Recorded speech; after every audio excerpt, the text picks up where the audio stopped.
Capítulo 6. Elementos resistentes. Son los elementos básicos con los que se construye una estructura. Los más utilizados son los pilares, las vigas, las escuadras, los tirantes, los arcos y las cimentaciones. Elementos resistentes. Los pilares. Son los apoyos verticales sobre los que descansan las vigas y el resto de la estructura. Soportan esfuerzos de compresión, debidos al peso de los elementos que se apoyan sobre ellos. Las vigas. Son piezas horizontales con forma de prisma rectangular. Se apoyan sobre dos puntos. Y su misión es la de soportar las cargas de la estructura. Y transmitirlas a los pilares. Están sometidas a esfuerzos de flexión y de cizalla en los puntos de apoyo sobre los pilares. Las escuadras. Son triángulos rectángulos. Que se emplean para reforzar la estructura. Pueden ser planas, en forma de L o en forma de prisma triangular. Los tirantes. Son cables inextensibles. Que se emplean para sujetar o colgar vigas. O para estabilizar los elementos verticales de la estructura. Tienen que soportar esfuerzos de tracción. Si es necesario, pueden tensarse mediante tensores. Los arcos. Son elementos con forma curvilínea. Que se apoyan sobre dos pilares. Están formados por piezas en forma de cuña. Que transmiten los esfuerzos de unas a otras. Hasta los soportes que las sustentan.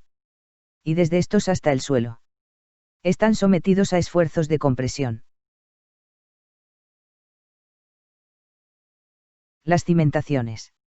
Son prismas o placas de hormigón o cualquier otro material resistente.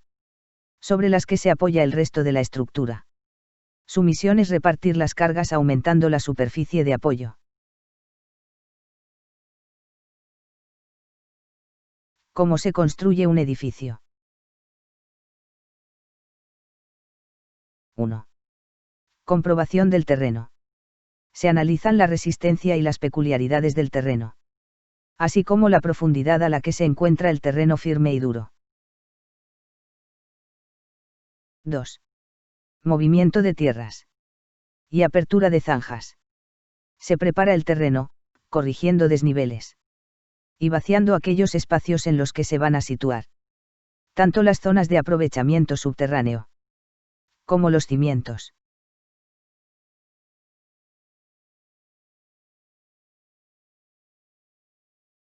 3. Cimentación. Cuando el terreno firme es poco resistente. Y la casa pesa poco. Se construyen losas de hormigón armado. 3. Cimentación. Normalmente se construyen las zapatas aisladas. Que son cubos de hormigón armado. Sobre los que se situarán los pilares.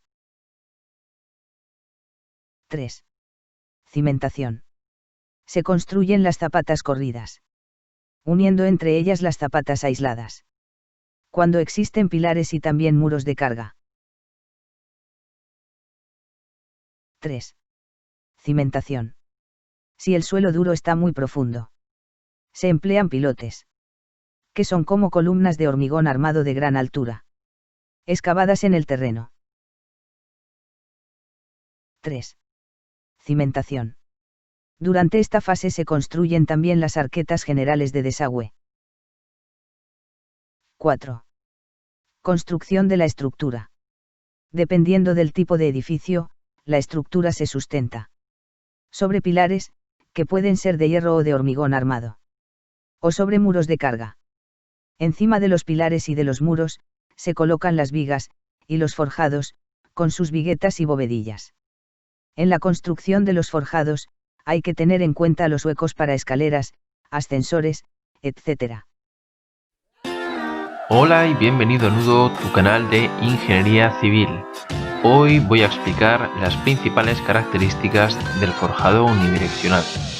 El forjado unidireccional consiste básicamente en disponer vigas de tamaño reducido, paralelas entre sí a una distancia relativamente pequeña, que permita colocar pequeños elementos que sostengan el pavimento. Estas vigas se denominan viguetas y se apoyarán en muros, vigas de mayor tamaño o arcos. La zona vacía, situada entre vigueta y vigueta, se denomina entrevigado y acostumbra a medir entre 40 y 80 centímetros de anchura, siendo la de 60 centímetros de anchura la más corrientemente empleada.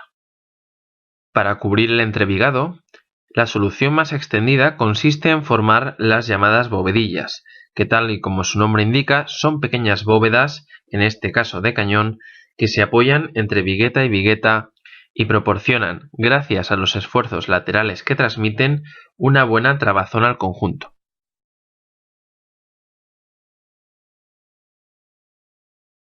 (5) Alzamiento de los cerramientos. Los cerramientos son los tabiques que cubren exteriormente el edificio y que separan los espacios interiores. Al construirlos, hay que tener en cuenta los huecos de puertas y ventanas.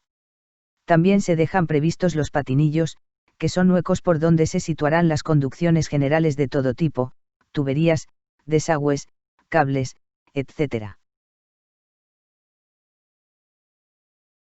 6. Colocación de las instalaciones.